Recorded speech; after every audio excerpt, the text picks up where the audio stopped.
Everybody take a deep breath. That was hard. Thank you, Keith. I got to take a deep breath because I had some emotionalism that just welled up. So I'm Dennis DeBrock.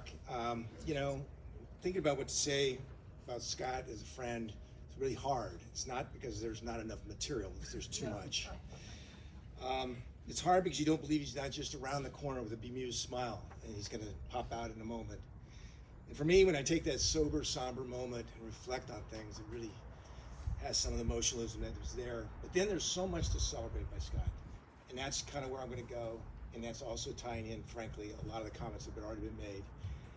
That's why we chose three men that are adventurers with and could say the same stories over and over.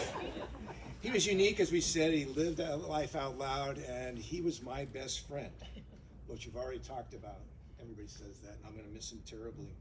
When I reflected on why I thought he was my best friend, I realized many of his traits and interactions that I valued or tolerated are probably similar to many of what you guys have. So as I tell my stories, think about your story and share them with everybody else here. Even though we always said it's all about Scott, well, yeah, it was. But it's not. Yes, he liked to be the center of attention, because sometimes when he couldn't hear, he'd hijack the conversation. But if it really was all about Scott, let me ask you, why does he have so many friends? Because he cared.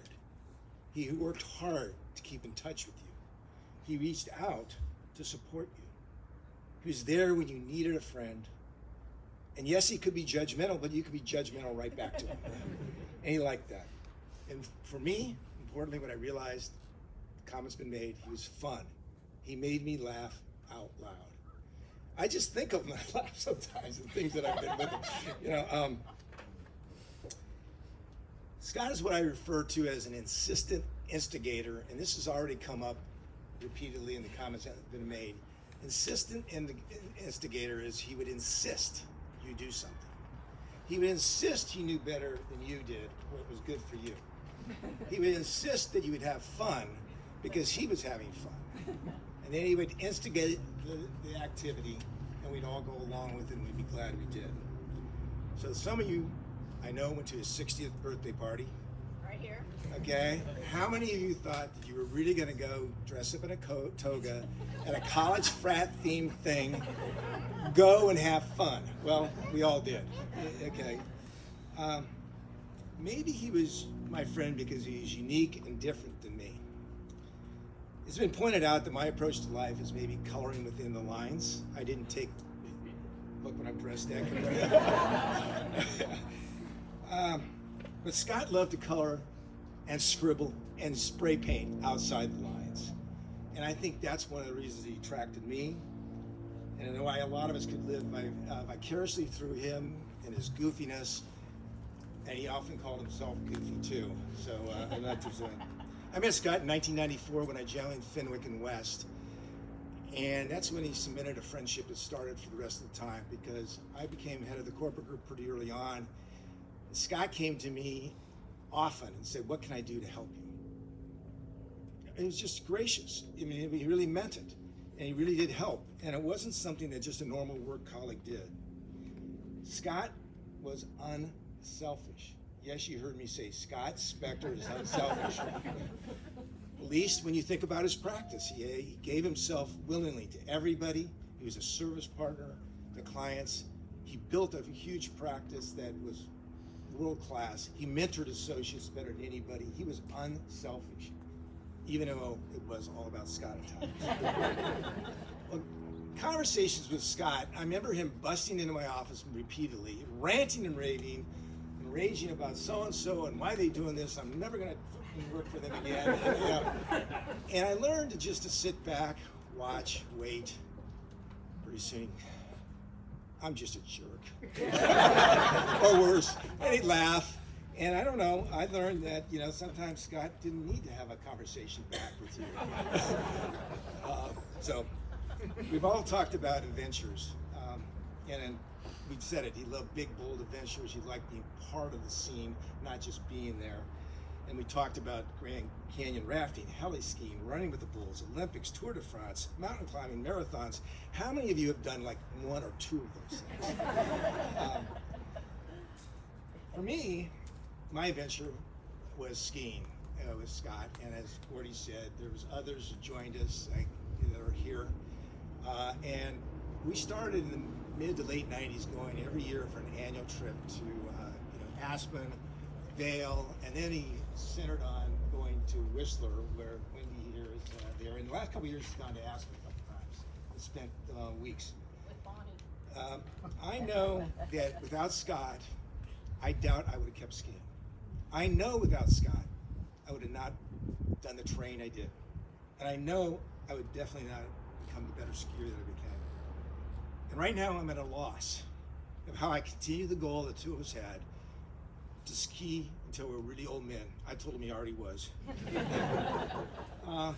If you didn't know Scott's passion was skiing, just look around the sports bar. I really do think he wished he was a pro or a ski bum. Yeah.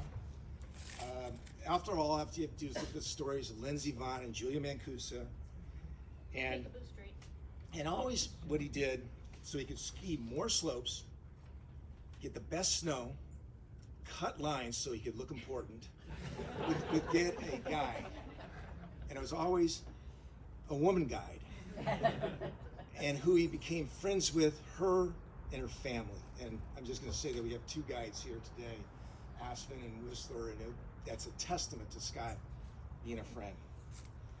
I'm going to pick on Wendy a little bit because that's where we've gone a couple times. She's the best instructor I ever had. But Scott befriended her for many reasons, one of which he wanted to get the Extremely Canadian, which is the group that Wendy works for, parka, which is only given out to instructors. So he would look cool. So he would look important. I guess he has a belt buckle too, I don't know.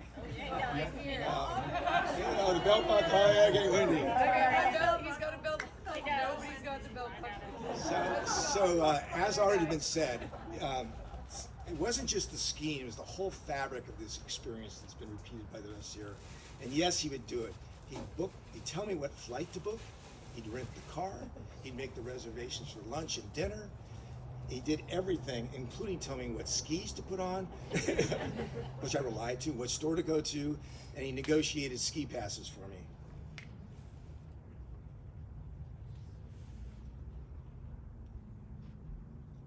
He'd ski off-piste, he'd ski in glacier bowls, and I would tell him, Scott, I really don't think I can do that. And we'd go do it. And I don't think it was he couldn't hear me, but he didn't care. He wanted me to do it and have fun. And I close my eyes right now, and literally, I see him just swishing by me, dangerously close. And at the end of the day, he'd always say, God, I love skiing. And he would. He'd come in because I'd often quit midday. And again, it wasn't just skiing, it was the whole thing. And lunches became a big part of what we had to do. White tablecloth lunches. And what does that mean? An hour, hour and a half, sitting at a white tablecloth, not in a cafeteria, means wine and good food. And that was just part of the experience. He wanted to become a local in Whistler, I think, Wendy, right? So luckily Wendy knows everybody, and she would introduce him to everybody, including the maitre d' at the fanciest restaurant there. We'd go in there, we'd get a table before other people, and he'd enjoy his firecracker martini. The only place he ever drank a firecracker martini, I think. Skiing was so important to Scott that he read a second book.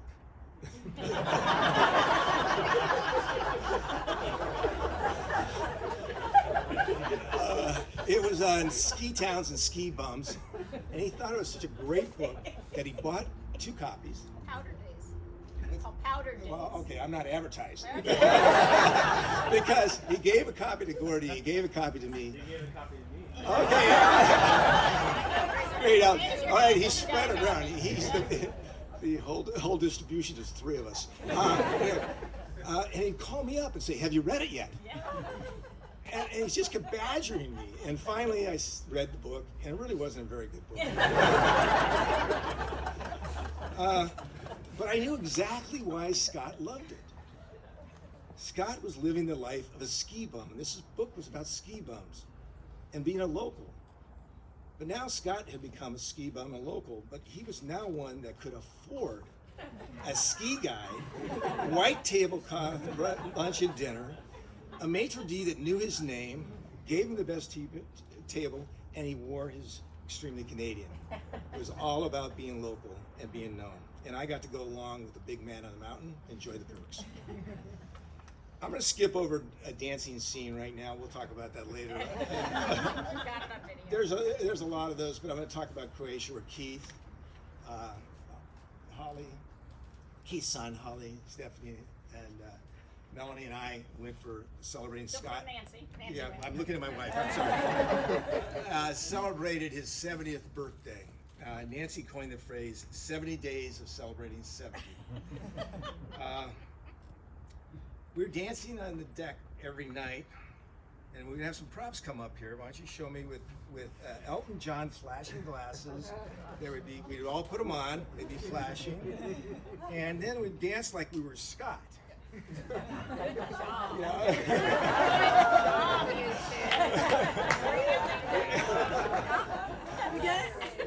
Good job. These guys orchestrated the whole week for him. Every night was a different thing. We did lyrics to a Billy Joel Piano Man. Stephanie and Melanie did a rap song that was his life. I actually, behind here are the lyrics of these, and you guys, I'm going to make sure you put them out and you read them because it tells you a lot about Scott. But the trip was symbolic of Scott. It's exactly what Keith said. I told him we weren't boat people. Nancy and I really didn't care to go on a boat vacation. I think Keith said the same thing. But he insisted that we go. He insisted we'd have fun, and thank God we did. Anyway, Holly, I can't finish without, on behalf of both Nancy and I, acknowledging and honoring you. For you as a great person and friend to us, and for recognizing and loving Scott, for who he was, fun he brought into your life, and for you sharing that fun with us. Holly told me one time, people asked her, why do you permit Scott to do what he does? And she says, there's no permission in our relationship. I actually thought it was a very tactical strategy by Holly just to trade ski trips for Springsteen.